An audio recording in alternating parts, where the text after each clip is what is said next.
Buenas tardes, mi nombre es Lerida Hernández, soy estudiante del segundo semestre de la carrera de Técnico en Atención a Urgencias Médicas Hospitalarias. A lo largo de este video vamos a hablar sobre los temas vistos a lo largo del semestre en la materia de operación y mantenimiento de los vehículos de emergencia.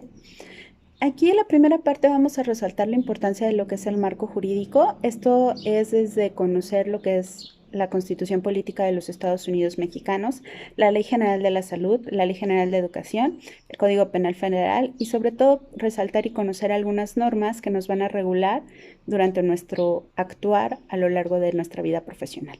Como tenemos la norma 34 que nos va a hablar sobre las características de los vehículos de emergencia, la norma 37 de la Secretaría de Salud que nos va a hablar sobre la prevención y tratamiento de dislipidemias, la norma 04 de la Secretaría de Salud que nos va a hablar sobre el expediente clínico, la norma 15 de la Secretaría de Salud que nos va a hablar sobre el control, prevención y tratamiento de diabetes, la norma 27 de la Secretaría de Salud que nos va a hablar sobre la atención de los servicios de urgencias, la norma 22 de la Secretaría de Salud que nos va a hablar sobre el tratamiento de infusiones intravenosas, la norma 30 de la Secretaría de Salud que nos va a hablar sobre la hipertensión arterial y la norma 08 de la Secretaría de Salud que nos va a hablar sobre el tratamiento y prevención del sobrepeso.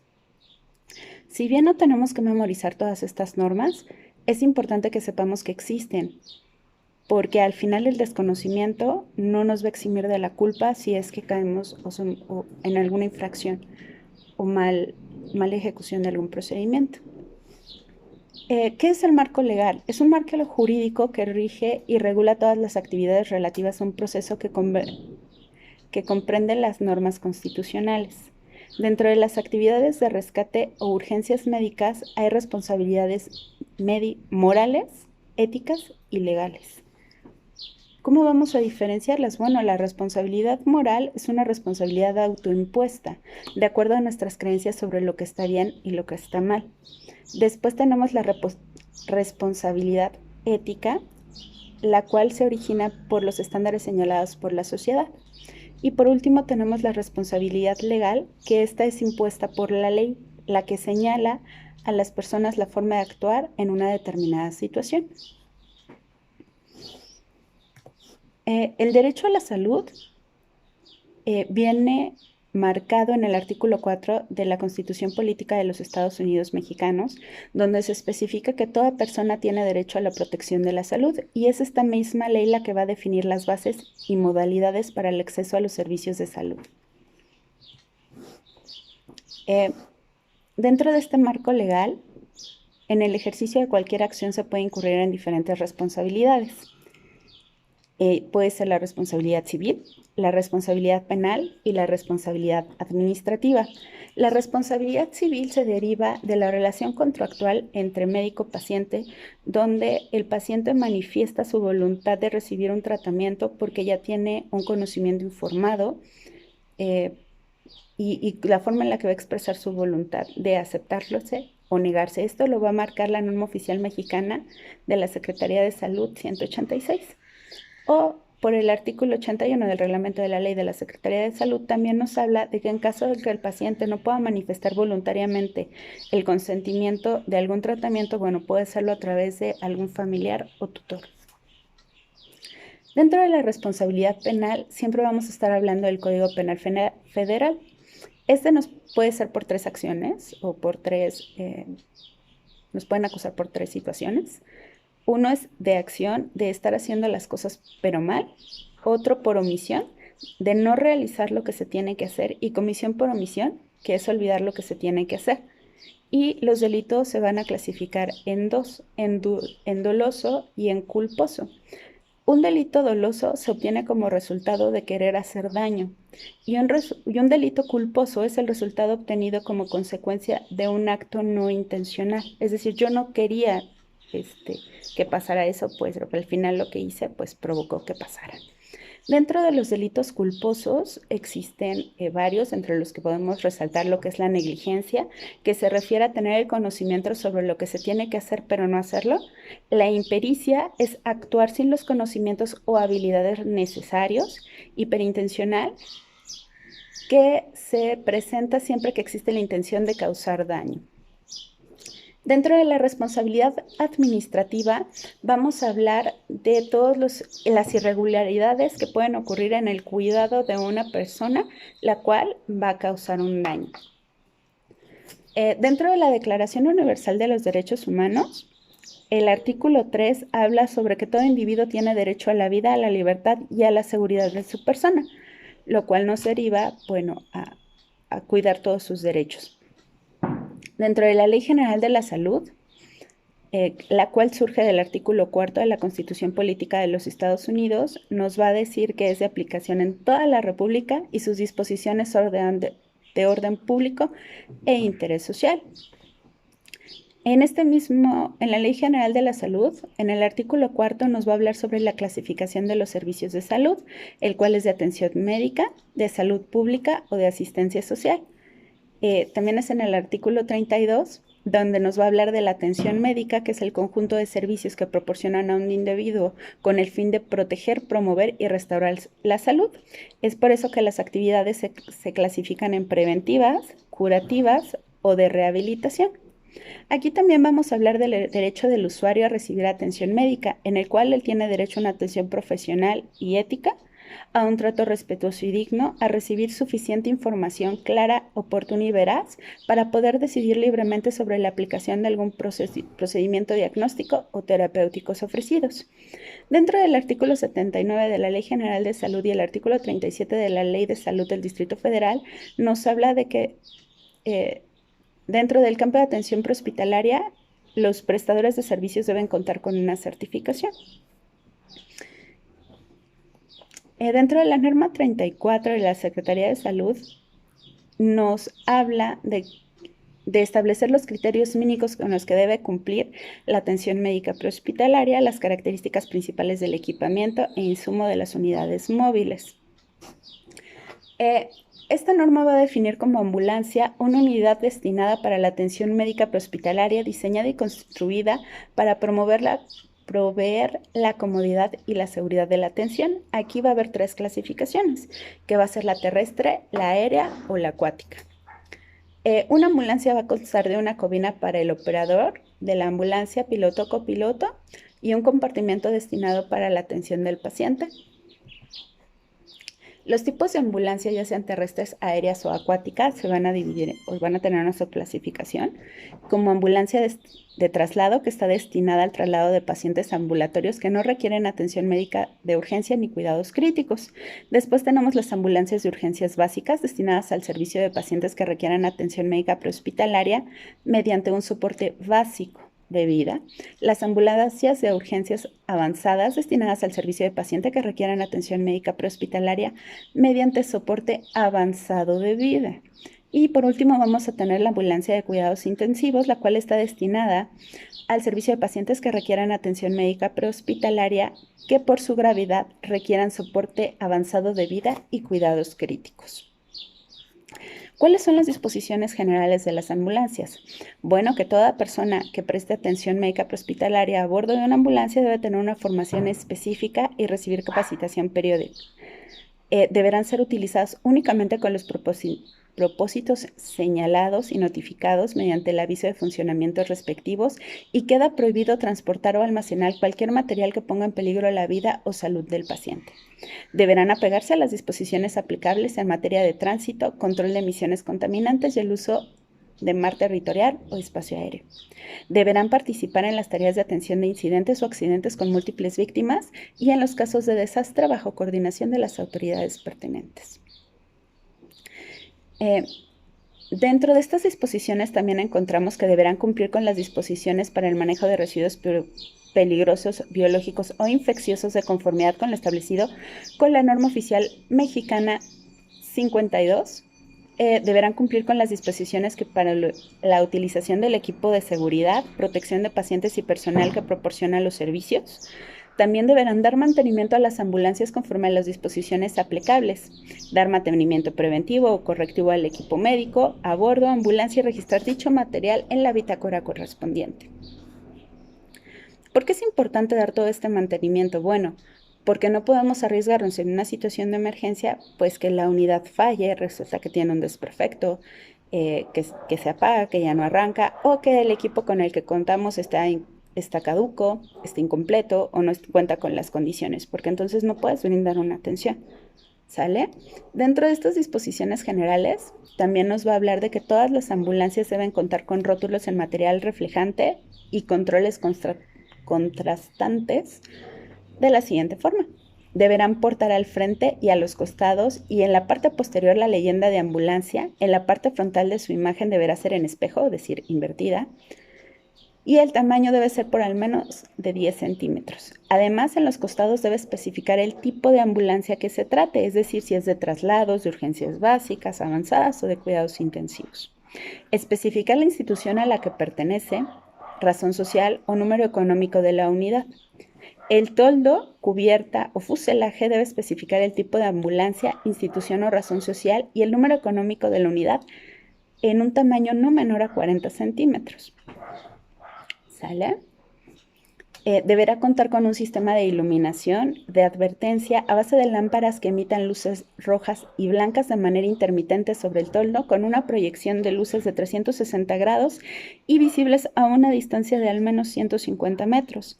Deberá contar con una sirena que genere sonidos entre 130 y 120 decibeles en promedio. El compartimento destinado para la atención del paciente en su diseño y construcción deberá contar con las disposiciones de sujeción, así como tener un espacio libre que dé cabida al menos a un paciente con carro camilla y al personal responsable de atención del mismo. Deberá cumplir con el equipamiento e insumos señalados en los puntos de los apéndices normativos correspondientes de acuerdo al tipo de ambulancia. Es decir, no todas las ambulancias cuentan con el mismo equipo o material. Inclusive cambian algunas características. ¿Por qué es importante conocerlos? Estas normas no están hechas al azar, es porque cuentan con los requisitos mínimos para que tu atención o la atención que brindes sea la mejor posible, tanto cuidando la seguridad del paciente como de los prestadores de servicio. Ahora, también deben contar con un operador de ambulancia certificado, capacitado en conducción de vehículos con pacientes ambulatorios, así como al menos un técnico en atención a urgencias médicas. En la ambulancia de traslados es importante que el compartimento destinado a la atención del paciente debe tener como mínimo 1.35 metros de altura y 150 metros de ancho. 1.50 metros de ancho, 150 es imposible, y 2 metros de largo. ¿Sale? Te dice que con un solo paramédico y un conductor es suficiente. Ahora, ¿qué pasa con las ambulancias de atención a urgencias básicas y avanzadas? Bueno, debe contar con un operador de ambulancia y al menos un copiloto. Ambos deben estar certificados. El compartimento destinado para la atención del paciente deberá tener como mínimo 1.60 metros de altura y 1.90 metros de ancho y 2.5 metros de largo. Si vemos, las medidas cambian. Ahora, ¿qué pasa con las ambulancias de cuidados intensivos? Bueno, como vemos, tiene que contar con un operador, con al menos un paramédico y un médico, el cual debe estar capacitado en atención médicas hospitalarias y manejo de pacientes críticos. El compartimento destinado para la atención del paciente deberá contener mínimo 1.60 metros de altura y 1.90 metros de ancho, así como 2.50 metros de largo. ¿Sale? En las ambulancias aéreas, estas deben contar con al menos un paramédico o personal de enfermería con capacitación en atención médica prehospitalaria avalada por documentos emitidos por una autoridad competente. Para las unidades aéreas de ala fija o rotativa, la tripulación debe estar sujeta a las disposiciones de la Dirección General de Aeronáutica Civil, dependiendo de la aeronave. En casos en que se proporcione el servicio de cuidados intensivos, deberá contar con un médico con acreditación de manejo en pacientes en estado crítico que se requiera de mantener conocimientos en medicina aeroespacial y de integración con la aeronave y el ser el enlace para la entrega y recepción del paciente. Recordemos que las unidades aéreas se utilizan para pacientes críticos cuyo destino regularmente se usa para traslados interhospitalarios en situaciones de urgencias o donde las ambulancias terrestres no puedan accesar. Y tiene que ser un recorrido que en ambulancia supere los 40 minutos. ¿Sale? Dentro de las especificaciones de ambulancias marítimas debemos contar con un TAMP, con un operador de ambulancia autorizado para realizar las operaciones marítimas, a excepción de las ambulancias de las Fuerzas Armadas. Debe contar con un personal de enfermería con capacitación en atención médica prehospitalaria que demuestre la acreditación de cursos de salvamento acuático. Es decir, cada ambulancia por su medio te pide diferentes certificaciones y conocimientos, ya que los riesgos o las situaciones en las que se va a presentar pues cambian totalmente. Ahora, hablemos del control sanitario de las ambulancias.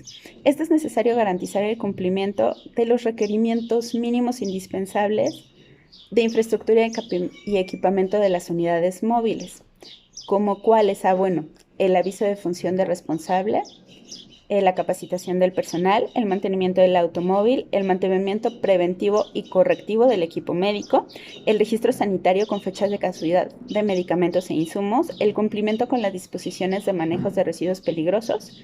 Además de realizar un mantenimiento periódico del equipo, deben cubrir los requerimientos de la Secretaría de Hacienda, el SAT y la Secretaría de Medio Ambiente. Es decir, que se realicen todos los pagos vehiculares, que cumpla con todos los requisitos legales de cualquier vehículo. Si se fijan, todo esto es lo mismo que ya habíamos visto en las primeras normativas, solo está como más especificado o desglosado. ¿Cuál es la documentación obligada dentro de las ambulancias? Bueno, tiene que contar con la tarjeta de transporte sanitario, la certificación técnico-sanitaria del vehículo, el registro de los pacientes de traslados, incidencias y actuaciones realizadas, y en ambulancias asistenciales el registro de prescripciones médicas, así como el registro de desinfección de las cabinas y equipamiento. Dentro de la documentación legal también tenemos el permiso de circulación, la tarjeta de inspección técnica de vehículos, el certificado de seguro por responsabilidad civil, así como el pago de los impuestos, en este caso sería la tenencia, la tarjeta de circulación vigente, las placas y el engomado, el certificado de emisión de baja emisión de contaminantes, así como el certificado de condiciones físico-mecánicas vigentes. ¿Sale? Dentro de la documentación específica del conductor, bueno, tiene que contar con una licencia tipo E, así como la constancia de aptitud psicofísica vigente.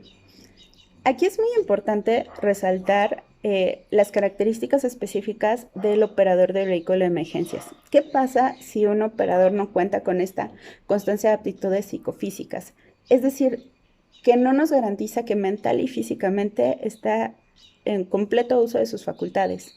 Bueno, pues nos arriesgamos a que ponga en peligro no solo a él, sino a la unidad y a todos los pasajeros. ¿Sale? Dentro de las competencias del técnico en atención a urgencias médicas, debe ser competente para identificar, evaluar y valorar e intervenir en situaciones de urgencias médicas para salvaguardar la vida. Aquí estamos siendo vigilados por muchas instituciones, pero la que más resalta va a ser la CONAMED, que es la Comisión Nacional de Arbitraje Médico. Es una institución pública que ofrece las medidas alternas para la solución de controversias entre usuarios y prestadores de servicios médicos, así como promover la prestación de servicios de calidad y contribuir a la seguridad del paciente. ¿Qué asuntos son los que ve la CONAMED o por qué estaría yo como técnico en atención a urgencias médicas relacionado con la CONAMED? Bueno, pues porque ve actos u omisiones derivadas de la prestación de servicios de salud, así como presuntos actos de posible mala práctica con consecuencias sobre la salud del usuario. Es decir, que si yo omito algo, si yo no realizo un buen procedimiento, bueno, el paciente o los familiares pueden presentar una queja ante la CONAMED, lo cual inicia una investigación sobre los actos realizados. Pero si yo tengo forma de demostrar que yo me apegué a un protocolo, que actué con prudencia, que respeté absolutamente todos los protocolos y los derechos del paciente, bueno, pues no tendría yo ningún problema, ¿no? Ahora, Dentro de las competencias del conductor de vehículos de emergencia, bueno, en realidad yo creo que de todos los ciudadanos, pero bueno, estamos hablando de operadores de ambulancia, es conocer el reglamento de tránsito, el cual tiene por objeto regular la circulación de peatones y vehículos en la vía pública, así como salvaguardar la seguridad vial, ¿no? Corresponde a la Secretaría de Seguridad Ciudadana aplicar las sanciones por infracciones a las disposiciones de este reglamento. Aquí varía un poco, porque tenemos el reglamento de tránsito va a variar dependiendo de la zona, ciudad, estado en el que nos encontramos. Pero aquí vamos a hablar de los vehículos de emergencia, porque ¿qué es lo que cambia cuando hablamos de un vehículo de emergencia? Bueno, nos dice, primero los define que son aquellos destinados a prestar atención de servicios médicos, de protección civil, de rescate, de apoyo vial, como bomberos y policías. ¿Sale? En el artículo 2 del reglamento vamos a encontrar que se dará prioridad a la utilización del espacio vial de acuerdo a la siguiente jerarquía. Los primeros son los peatones. Los segundos son los ciclistas. Después tenemos usuarios del servicio del transporte público. Después tenemos a los prestadores de servicio del transporte de pasajeros, los prestadores del servicio de transporte de carga y al final los usuarios de transporte particular y motociclistas.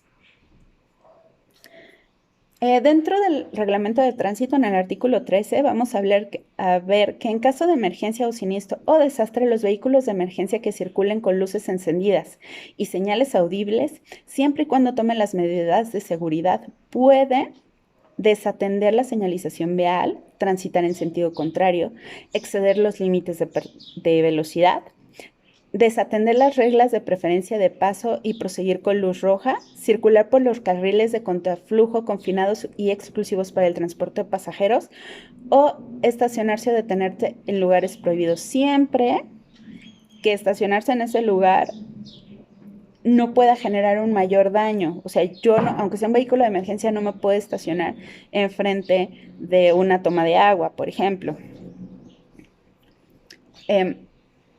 Y es importante que lo anterior no exime a los conductores de los vehículos de emergencia de su responsabilidad de conducir con la debida prudencia y salvaguardar la integridad física de las personas. Si se determina que los operadores de estos vehículos utilizan luces encendidas y señales audibles cuando no se dirigen a atender a una situación de emergencia, serán sancionados. Es decir, no podemos estar jugando, ¿no? con los beneficios que se nos otorgan como vehículos de emergencia. Ahora hablemos del operador. Es una persona entrenada para conducir un vehículo de emergencia, llegar al sitio del accidente, mantener la seguridad de la tripulación y de la escena y realizar un traslado de manera ética, segura y rápida. En este caso, deben obtener la certificación del COBE, que es el curso de conducción de vehículos de emergencia, el cual es un taller que tiene como por objetivo proporcionar las habilidades y el conocimiento necesario a los conductores de ambulancia que les permita realizar un cambio de actitud y conducción segura. ¿Cuáles son los requisitos para este curso? Bueno, ser mayor de edad, tener al menos 3 años de experiencia en conducción de vehículos, tener una licencia tipo C o E, aprobar el curso de operador de vehículos de emergencia y un examen médico que declare la aptitud para realizar la conducción de los vehículos de emergencia. ¿Cuáles son los impedimentos para que yo pueda ser un operador de vehículos de emergencia? Bueno, por tener pérdidas de conciencia, enfermedades cardiovasculares, desórdenes neurológicos, enfermedades mentales, abuso o dependencia de sustancias, diabetes o enfermedades reumáticas. ¿Por qué?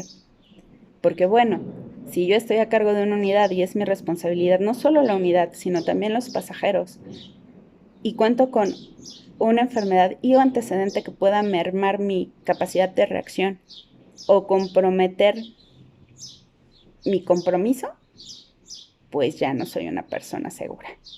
¿Sale? Dentro del perfil del operador debe poseer una especial capacidad física y mental, que era lo que hablábamos. O sea, si tengo alguna falla, si soy una persona deprimida y de repente digo, ya no vale la pena la vida y me estrello, pues no solo es mi vida la que está en riesgo, sino también la de mi tripulación y alrededores, ¿no? O sea, por eso es muy importante, porque la mente de un operador de ambulancia debe mantenerse siempre alerta para poder aceptar errores, deficiencias, para poder estar al pendiente de todo lo que ocurre a mi alrededor. Y si yo estoy concentrado pensando en mi depresión, pensando en problemas familiares, en que no le importa a nadie, pues mi atención es nula. ¿Sale? Esto, dentro de la evaluación del COBE que se hace, bueno, te habla sobre ciertos requisitos objetivos, es decir, que puedes evaluar a simple vista, ¿no? Y que todos lo vemos. Que vamos a hablar de la apariencia personal y la higiene de una persona, es decir, si yo soy una persona que cuido mi apariencia, que cuido la pulcritud, bueno, pues soy una persona, eso habla de que soy una persona responsable de mi persona, de cómo me ven los demás, o sea, estoy consciente de quién soy y del espacio y de los demás, o sea, punto a favor, ¿no? Sobre los valores del operador, bueno, te habla de que debe ser responsable, cortés, empático, prudente. Y también es importante que los operadores de emergencia y, bueno, la población en general, repito, esto lo debería saber toda la población, pero nos estamos enfocando, es hablar sobre conocer las características viales y de seguridad vial, así como la conducción a la defensiva. Muchas veces o muchas personas creen que la conducción a la defensiva es, ¿qué hago si me intentan secuestrar? Si no necesariamente, ¿no? O sea, habla sobre la seguridad de mi persona, de mi vehículo y de las personas que están a mi alrededor, de mi entorno. Pero bueno, hablemos de la vialidad.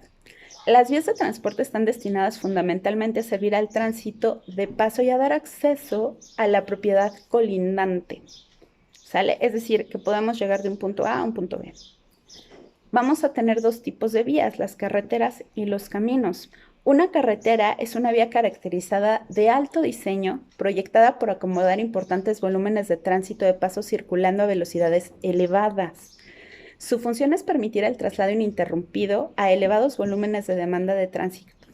¿Sale? Consecuentemente, deberá siempre contar con pavimento tipo superior. Se debe posibilitar las velocidades de desplazamiento elevadas que puedan ser mantenidas a lo largo de la vía en condiciones seguras. Un camino es una vía de características geométricas medidas a mínimas adecuaciones para dar servicio a volúmenes moderados y de bajo tránsito. Su función principal es dar acceso a una propiedad adyacente. La velocidad de circulación es de consideración secundaria y por lo tanto corresponderá a valores bajos. Los caminos rara vez presentan problemas de congestión, pero es común que en la evolución del tránsito de vía construida inicialmente con una carga de grava llegue a justificar una superficie de rodadura pavimentada. ¿Sale? Ahora, dentro de la carretera que hablamos que es de altos flujos y que se mantiene a altas velocidades, vamos a encontrar una autopista que nos habla que son carreteras nacionales diseñadas para cumplir con características y niveles de servicio definidos. Generalmente se emplazan en terrenos rurales, donde antes no existían obras viales importantes y se encuentran alejadas del entorno suburbano que rodea las ciudades o poblaciones. Las autopistas interurbanas son ejes estructurales cuyo objetivo es mejorar significativamente el sistema de transporte urbano. Por ejemplo, tenemos el segundo piso del periférico, ¿no? Los caminos locales son caminos provisionales o comunales que se conectan con otros caminos y están destinados a dar un servicio preferente a la población adyacente. La sección transversal considerada en dos pistas bidireccionales, las velocidades de referencia del proyecto nos va a hablar que en un terreno favorable podemos ir de 50 a 40 kilómetros por hora y en terreno difícil a una máxima velocidad de 30 kilómetros por hora. Esto es por seguridad. Si yo estoy en un camino de tierra y voy a una velocidad mayor a 50 kilómetros por hora, la posibilidad de que yo pierda el control del vehículo o que yo quiera frenarlo, espere un frenado inmediato, pues no va a ser la mejor, ¿vale? Por eso es importante también considerar las velocidades y el terreno en el que estamos. Aparte de considerar el tipo de vehículo que traigo. ¿Por qué? Porque no es lo mismo un vehículo liviano, que es un automóvil o una camioneta inferior a 1,500 kilos, a una locomoción colectiva. O sea, te estoy hablando de un vehículo largo, que es algo es un auto que pesa, no sé, 2, 3 toneladas, pues obviamente su capacidad de respuesta, su velocidad y su capacidad de frenado, pues es totalmente diferente. Y obviamente si lo metes en un terreno complicado, pues no, ¿vale? También vamos a tener los camiones, que son unidades simples para transporte de carga. Todos los vehículos van a tener diferentes tecnologías. No es lo mismo manejar un carro automático que un estándar, ¿no? O por ejemplo los que ahora traen la caja robotizada. No es lo mismo cómo te va a responder un autobús de 8 velocidades a un carro que solo trae 4, o inclusive hay vehículos que traen 5 velocidades, ¿no? O sea, conocer el vehículo, conocer el terreno, conocer el clima incluso, pues nos va a dar una visión de cómo debemos conducir, a qué velocidad, qué camino es el más seguro, ¿sale? Ahora vamos a hablar de lo que es la seguridad vial, la cual es fundamental para lograr que las personas transiten por las calles de la ciudad.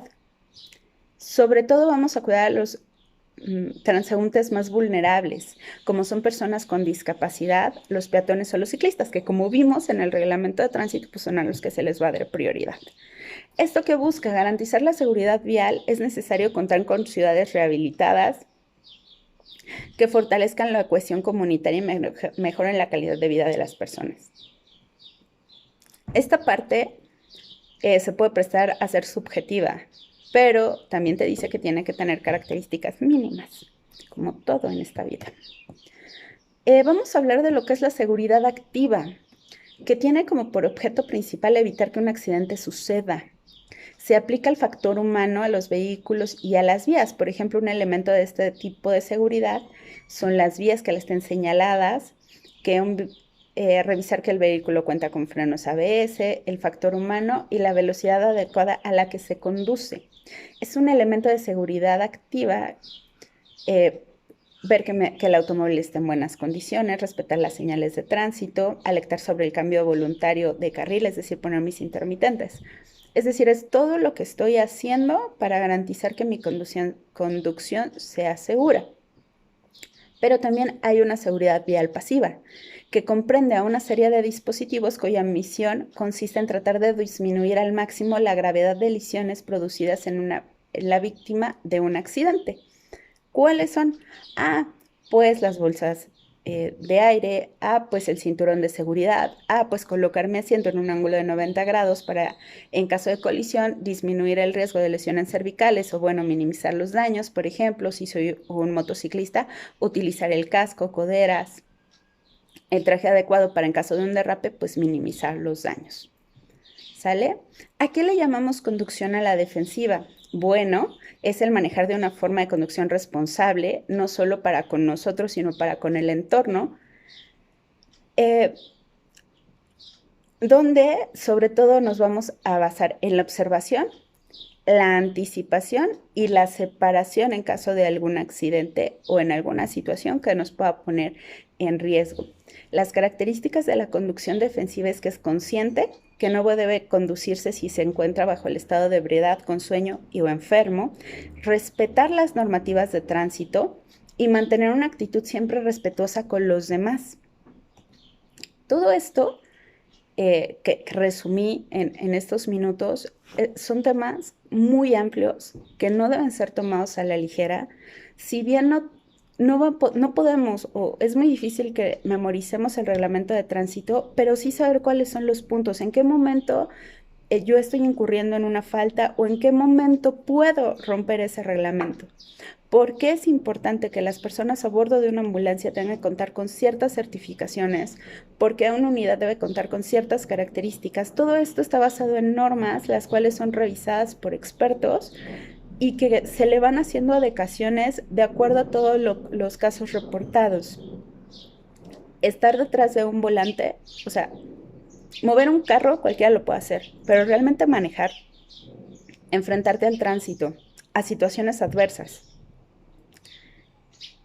y conservar la calma y mantener la seguridad personal y de los individuos que viajan con nosotros a cómo está en nuestro entorno, esa es la parte difícil.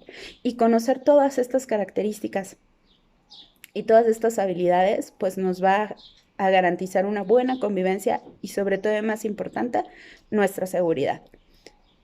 También conocer todo esto va a garantizar nuestra seguridad legal, conocer por qué tenemos que apegarnos a ciertas normas, por cómo se deben llenar ciertos documentos. No estamos indefensos, pero si nosotros no seguimos el protocolo, pasamos por alto, obviamos o decimos esto no importa, a lo largo del camino, si nos presentamos en alguna situación, no vamos a tener forma de demostrar que nuestro actuar fue prudente, responsable y apegado a normas. Y eso sería todo.